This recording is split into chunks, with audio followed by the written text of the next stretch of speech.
Rishikesh Advanced Pain Clinic, Noppimayam Surgery Duram. For appointments 9155515563.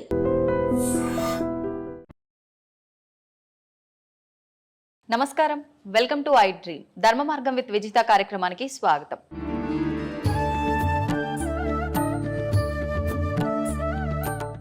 స్వామిజీ, శివుడి గురించి మాట్లాడుకున్నాం కదా. శివుడిని అంటే మిగతా అందరి దేవుళ్ళను కూడా మన ఆధారం కోసమే అయి ఉండొచ్చు, ఇంకే రకంగా అయినా అయి ఉండొచ్చు. రూపం లేకపోయినా ఒక అమ్మవారంటే ఈ రూపం, శివుడు అంటే ఈ రూపం, అట్లా అందరి దేవతలకు అన్ని రూపాలుగా ఒకటి మన మైండ్లో ఉండిపోయింది. కానీ శివుడిని మాత్రమే ప్రత్యేకించి లింగ రూపంలోనే మనం ఎక్కువగా పూజిస్తూ ఉంటాము.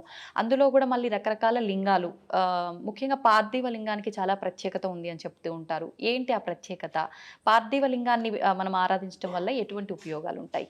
ఇవన్నీ వైజ్ఞానికమైన మూలాలతో, ఇవన్నీ సైంటిఫిక్ ఇన్స్ట్రుమెంట్స్తో కూడి ఉన్నటువంటి సెట్టింగ్స్. ఇవాళ ఈ ప్యాటర్న్ అంతా కూడా అవన్నీ కూడా ఒక్కొక్క రకమైనటువంటి సందర్భానికి, ఒక్కొక్క రకమైనటువంటి ధర్మానికి, స్థితికి, అవస్థకు సంబంధించినటువంటి పూజనీయతలు. ఒక్కొక్క లింగాన్ని ప్రొవైడ్ చేసి మీరు ఈ పాదరస లింగానికి పూజ చేయండి అన్నప్పుడు ఆయన స్థితి ఎలా ఉన్నది, అప్పుల్లో ఉన్నాడా, రోగగ్రస్తుడై ఉన్నాడా, శాపంలో ఉన్నాడా, కర్మలో ఉన్నాడా, పాపంలో ఉన్నాడా, ఈ విధమైన లింగానికి నువ్వు పూజ చేసి ఆ లింగోదక అభిషేక జలమును ప్రోక్షణ చేసుకుంటే పాప ప్రక్షాళన జరుగునని అనేక లింగాలను ఋషులు దర్శించి ఇచ్చారు. లింగం ఒక కన్ను, ముక్కు, చెవి, చేతులు, అవయవాలు లేకుండా నిరాకార స్థితిలో ఎందుకు ఉంటుందంటే అమ్మ, ఈ బ్రహ్మాండం అంతా కూడా అదే స్థితి కాబట్టి, చివరికి ఈ బ్రహ్మాండం అంతా అదే స్థితిలో లయం అవుతుంది, నిరాకారంగానే మారబోతుంది. కాబట్టి సత్యాన్ని చూపించేటటువంటి కోణం అది ఆ శివలింగ ఆకృతి. అందుకే మనకు చెప్తుంటారు కదా, సత్యం శివం సుందరం అని. అవునండి. చివరికి సర్వం అదే ఆకారం లేని స్థితిలోకి వెళ్ళిపోతుంది, నిరాకార స్థితిలోనే ఉండిపోతుంది. ఇవన్నీ మధ్యలో పోయేవి కాబట్టి సత్యాన్ని తెలుసుకొని పూజించు అనడానికి ఆ శివలింగ ఆకారం. అద్భుతం. జన్మ ఎత్తిన తర్వాత ఒక్కసారికి శివునికి నమస్కృతాంజలి చేస్తే ఆ జన్మ పరిపూర్ణమైనట్లే. చాలా ముక్తిదాయకం శివలింగ ఆరాధన, శివలింగ పూజ, శివుని యొక్క ఆరాధనలు. విశేషించి కార్తీక మాసంలో ప్రతి మహిళ సంధ్యా సమయమునందు, ప్రదోష కాలమునందు శివలింగము ముందు చక్కటి దీపాన్ని గనక వెలిగించి నమస్కారం చేసుకుంటే ఆమె ఇల్లు, ఆమె సంసారం పండుతుంది, చల్లగా ఉంటారు. చాలా విశేషమైన ఫలితాలు ఉంటాయి. స్వామిజీ, శివుణ్ణి పూజించే వాళ్ళలో చాలా మందిలో ఒక సందేహం ఉంటుంది, అది నాకు కూడా ఉంది. శివుణ్ణి ఆరాధించే వాళ్ళకి ఆయన అనుకున్నవన్నీ తీరుస్తాడు, కానీ ఎక్కువగా పరీక్షలు పెడుతూ ఉంటాడు, చాలా కఠినమైన ఇబ్బందులకు గురి చేస్తుంటాడు. ఆ తర్వాతే ఆయన ఏదైనా మనకి ఇవ్వదలిస్తే ఇస్తాడు అని చెప్పి అనుకుంటూ ఉంటాం. ఇది నిజమే అంటారా? శివుడు, విష్ణు, బ్రహ్మ, అమ్మ ఇక్కడ ఎవరు కాదు, దేవతలు కాదు ఈ కాన్సెప్ట్. జన్మ కష్టపడుతుందంటే దానికి ఒక విలువ ఉంటుంది. కారణం, మనకు విలువైనది ఏదైనా దక్కాలంటే అది దక్కే కోణంలో ఇబ్బందులతో అది దక్కింది అంటే దాని విలువ మనకు తెలవాలనే మనకు ఇబ్బందులు వస్తూ ఉంటాయి. దాని విలువ, దాన్ని అనుభవించడానికి మనకు ఒక అనుభవం కావాలి, దాన్ని ఆస్వాదించడానికి ఒక అనుభవం, ఒక గుణపాఠం కావాలి. అప్పుడే దాన్ని పరిపూర్ణంగా అనుభవించగలము. కాబట్టి కొన్ని ఇబ్బందులతో, ఒడిదుడుగులతో, కష్టాలతో, నష్టాలతో అది మనకు దొరుకుతుంది. ఇది మన జన్మను పరిపూర్ణతను చేయడానికే దేవుడు పెడతాడు. దేవుడు మనల్ని కష్టపెట్టాడు. ఒక అందమైన శిల్పం కనుబొమ్మలతో, కనురెప్పలతో సరళీకృతంగా తయారు కావాలంటే సమయం ఎక్కువనే పడుతుంది. అవునండి. నెమ్మదిగా చెక్కాల్సి ఉంటుంది.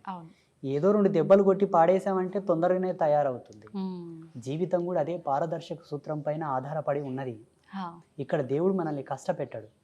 మన విద్వత్తును, మన విఘ్నతను, మన యొక్క గొప్పతనాన్ని సమాజం నిలబెట్టుటకే మనకు ఆ సమయభావం. కొన్ని ఇబ్బందులు అయినా దాని కష్టమని ఎందుకు అనుకుంటారు చెప్పండి? భగవంతుడు పెట్టేదాన్ని భక్తిగా తీసుకోవాలి, కష్టంగా తీసుకోవద్దు. ధర్మశాస్త్రాల్లో ఒక మాట ఉన్నది, తల్లిదండ్రులు పెట్టేవి, తోబుట్టు అయిన చెల్లెలు పెట్టేవి, భగవంతుడు పెట్టేవి, గురువు పెట్టేవి పరీక్షలే అయినప్పటికీ అవి పరమార్థంగా స్వీకరించాలట, వాళ్ళు ముక్తిని పొందుతారు. మళ్ళీ అక్కకు, అన్నకు, తమ్ముడికి నియమం లేదు చూడండి. చెల్లి అదేంటో కానీ చెల్లి, తల్లి, తండ్రి, గురువు, దైవం, వీళ్ళు పెట్టేవి పరీక్షలు కాదు. ఒకవేళ పరీక్షలే అయినప్పటికీ అవి పరమార్థములని స్వీకరించువాడు ముక్తిని పొందగలడు, ఈజీగా పొందుతాడు. జపతపాదులు చేయకుండా, యజ్ఞయాగాదులు చేయకుండానే ముక్తిని పొందుతాడు. స్వీకరించగలగాలి, భావించగలగాలి, భారం అనుకోకూడదట. ఓకే. మనం ఎన్ని మాట్లాడుకున్నా అది కొంచెం కష్టమే మానవులకి. ఏదైనా చిన్న కష్టం వచ్చిందనగానే భగవంతుడిని కూడా తిట్టేయడము, అసలు ఆ విచక్షణ అనేది కోల్పోతాం కాసేపట్లో. నిజంగా మనకు అదంతా ఒక లేవల్గా వెళ్ళాలి, సమన్వయంగా ఉండాలి, బ్యాలెన్స్డ్గా ఉండాలి లైఫ్ అని అంటే ఎలాంటి నియమాలు పాటించవచ్చు మెయిన్ అంటారు? ఆహార దోషం. ఆహార దోషం అనేది ఇక్కడ సమాజంలో ఎక్కువ అనర్థాలకు కారణం అవుతుంది. అందుకే ఆరంభం నుంచి, వేదారంభ కాలం నుంచి కూడా శాకాహార భోక్తవ్యం చేయండి. శాకాహార భోక్తవ్యం చేత జన్మ పరిపూర్ణమైనటువంటి ఆలోచనలను సృజించుకోగలదు, తీసుకోగలదు, తనను తాను నియంత్రించుకునే కంట్రోలర్గా మారగలడు. ఆలోచన విధంగా, వ్యవహారికంగా తనను తాను ఇంద్రియ నిగ్రహం వైపు మరలించుకోగలడు. అందుకే శాకాహార భోక్తవ్యం చేయండి. మనకు ధర్మశాస్త్రాల్లో క్లియర్గా చెప్పి ఉన్నారు ఋషులు, ఆహారం, విహారం, విచారం, నిద్ర, ఆహారం, బ్రహ్మచర్యం. ఈ మూడింటిని ఎవరైతే పాటిస్తారో వాళ్ళు నడిచే దేవుడు. ధ్యానం వల్ల కూడా సాధ్యపడుతుందా గురించి? ఆధ్యాత్మికత 3 కోణాల్లో ఉంది. భక్తి మార్గంతో కొందరు, ధ్యాన మార్గంతో కొందరు, జ్ఞాన మార్గంతో కొందరు, యోగ మార్గంతో కొందరు, త్యాగ మార్గంతో కొందరు. త్యాగం అన్నీ, అక్కడ భక్తి లేదు, పూజ లేదు, యోగ లేదు, ఏమీ లేదు. అవధూత తత్వంలో ఉండడం వల్ల కూడా ముక్తిని ఆస్వాదించవచ్చు, మోక్షాన్ని పొందవచ్చు. ఈ 5 మనకు ప్రధానం. భక్తి మార్గంలో ఈ చాప్టర్ అంతా వస్తుంది. కార్తీక దీపాలు, సోమవార వ్రతం, మంగళవార వ్రతం, బొట్లు పెట్టడం, మడి కట్టుకోవడం, నైవేద్యాలు అర్పించడం, పుష్పయాగం, హోమ ధూమాలు, ఇది భక్తి మార్గం. జ్ఞాన మార్గం అంటారా, భగవంతుడే సత్యమని ఎరింగి ఆయన యొక్క పారాయణలు చేయుట, ఆయన మంత్రోచ్చరణ చేయుట, ఆయన యొక్క కీర్తనలు పాడుట, ఆ కీర్తనల చేత భక్తిని ప్రచారం చేయుట, ఇది జ్ఞాన మార్గం. అయితే ఇప్పుడు ఈ ధ్యానం చేయడం అనేది, ఏకాగ్రత అనేది అందరికీ కరెక్ట్గా సరిపడదు. చాలా రకాల ఇంకా పిచ్చి పిచ్చి ఆలోచనలు వచ్చి ఇంకా వద్దు అని కూడా ఒక వైరాగ్యానికి వెళ్ళిపోతుంటారని అంటుంటారు. నిజంగా అందరికీ సాధ్యపడాలంటే ధ్యానంలో కూడా ఏమైనా చిన్న మెలకులు ఏమైనా ఉన్నాయంటారా? ధ్యానం చేయుట అందరికీ సమంజసమే, కానీ ఆ ధ్యానం నువ్వు చేస్తున్న పద్ధతి తెలియవలే ఫస్ట్. ఈ మధ్యలో చేస్తున్నటువంటి ధ్యాన కేంద్రాలు అనుకోండి, మెడిటేషన్స్ అనుకోండి, యోగా సెంటర్లు అనుకోండి, అవన్నీ కూడా సమ్ క్లాసెస్, టీచింగ్ ప్రాసెసెస్ తప్ప పరిపూర్ణమైనటువంటి విద్వత్తును అవి తీసుకురావు, ఎరుకలోకి అవి తీసుకురావు, అది పరిపూర్ణత చెందించవు. మేము ఒక ధ్యాన మార్గంలో, ఒక యోగ మార్గంలో ఉన్నవాళ్ళం కాబట్టి టీవీలలో, వీడియోలలో చూస్తూ ఉంటాము. అందరిని ఒక చోట కూర్చోబెట్టి ముక్కు మూసుకోమంటారు, ఏదో చేయమంటుంటారు, కానీ అనుభవానికి తక్కినదే అది లేదు. వాళ్ళ ఇష్టానుసారంగా వాళ్ళు చేస్తున్నారు. అది వారి అనుభవం ప్రకారం నలుగురికి చెప్తున్నారేమో. అక్కడ సత్యం అనేది లేదు అని నేను అనుకుంటున్నా. నాకైతే అర్థమైంది అది. మళ్ళీ వాళ్ళకి ఎలా అర్థమైందో నాకు తెలియదు. ఋషి పరంపరానుగతంగా అయితే అక్కడ జరగటం లేదు.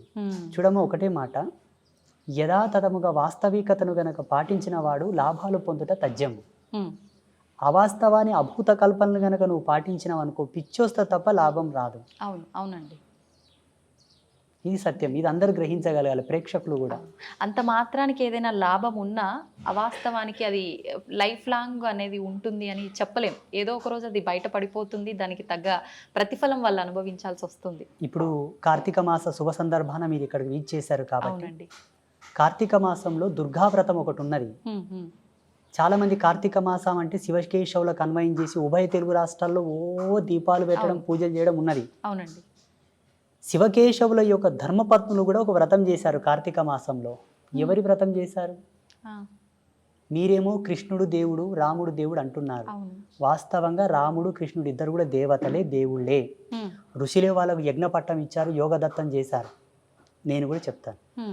శ్రీకృష్ణ పరమాత్మ యొక్క ధర్మపత్ని సాక్షాత్తు లక్ష్మీ అంశ సంభూతురాలైన రుక్మిణీదేవి కూడా కొందరు వ్రతాలు చేసింది. ఎవరి వ్రతం చేసింది? తన పతియే దైవము కదా, మళ్ళీ ఎందుకు వ్రతం చేయలే రుక్మిణీదేవి? చెప్పండి. పార్వతీదేవి కూడా వ్రతం చేసింది, కాత్యాయని దేవి వ్రతం చేసింది, శ్రీమన్ మహాలక్ష్మి వ్రతాలు చేసింది. ఎవరి వ్రతం చేశారు?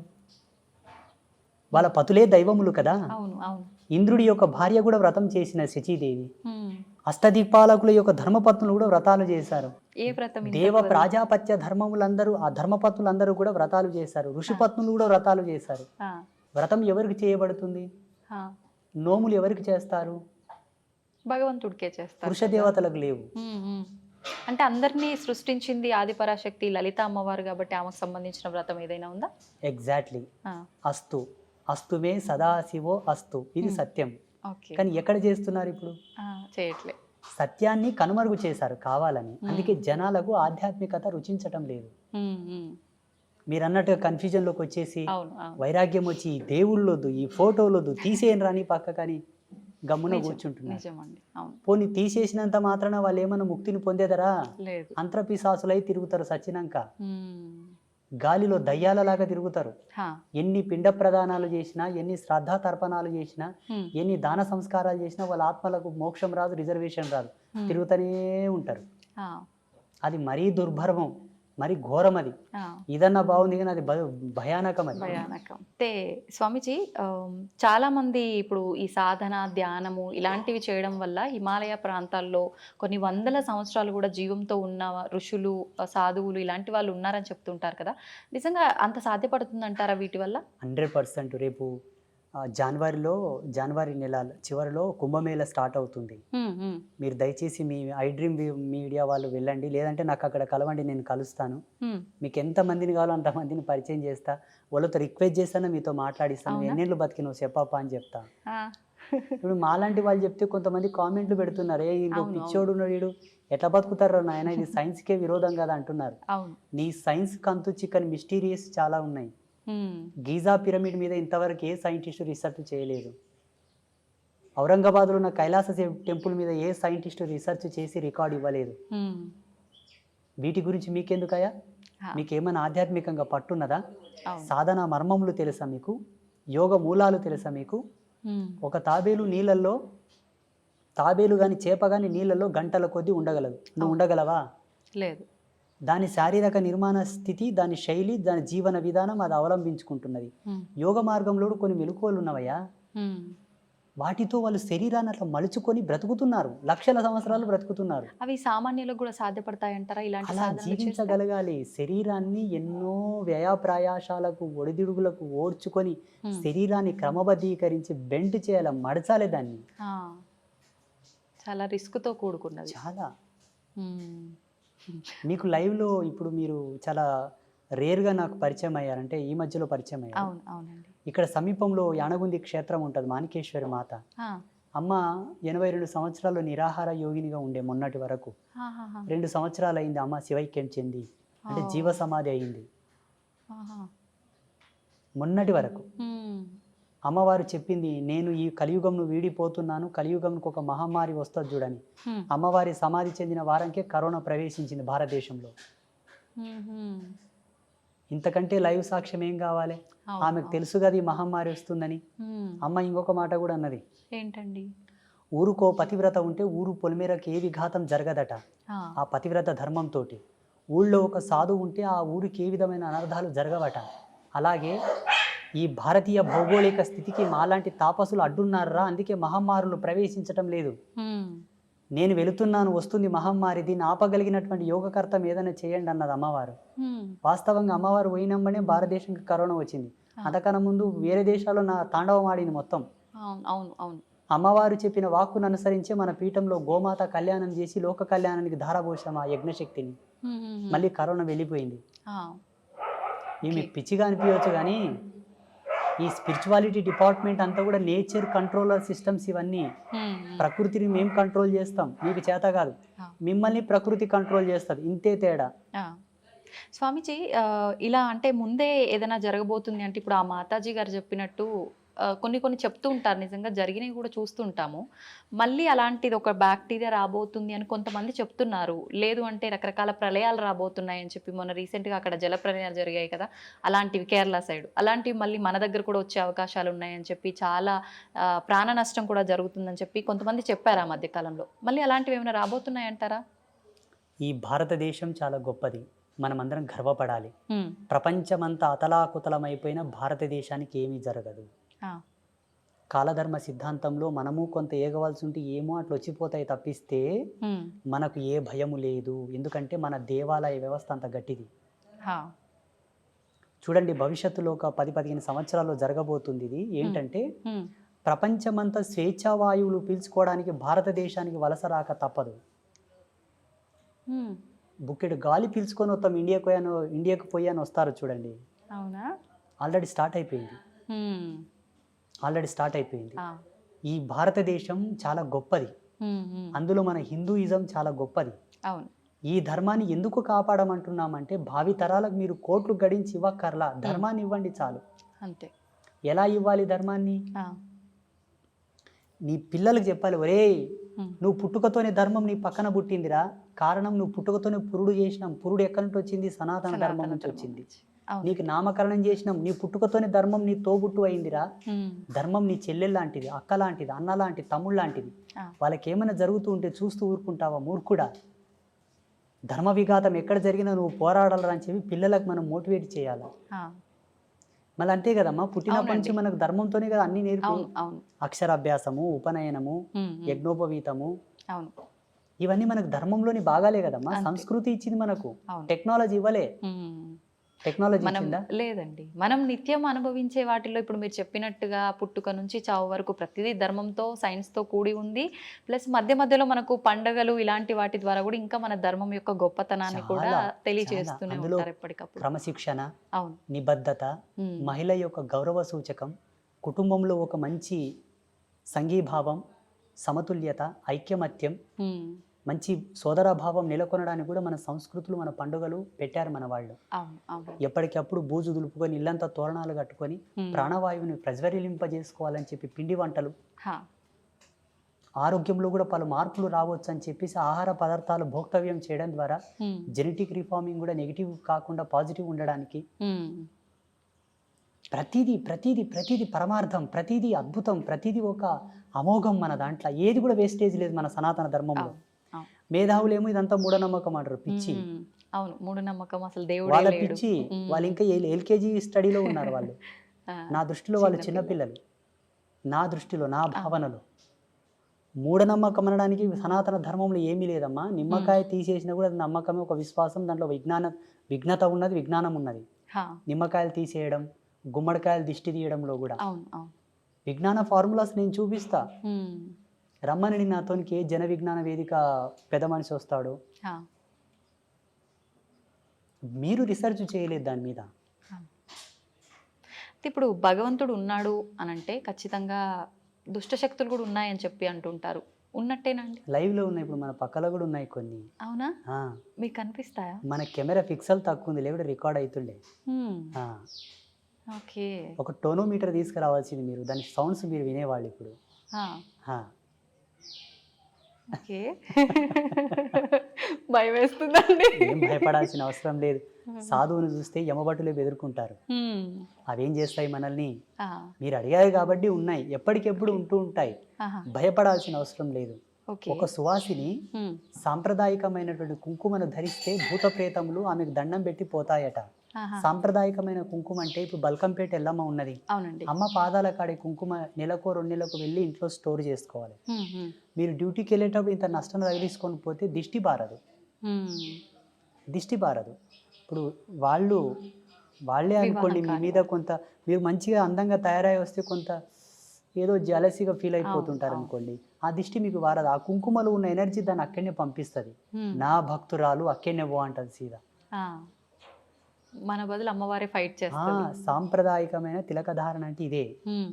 కెమికల్తో కూడిన కుంకుమలు పెట్టుకుంటే రాదు. మళ్ళా భగవత్ ప్రసాదితమైనటువంటి, భగవత్ ప్రాధాంకితమైనటువంటిది ఏది ధరించినను మనకు ఈ దయ్యాలతోటి, దుష్టశక్తులతో ఎటువంటి భయం లేదు. మరొక మంచి ఎపిసోడ్లో ఇంకా కొన్ని విషయాలు మీతో మాట్లాడాలని ఆశిస్తున్నాను. ధన్యవాదాలండి.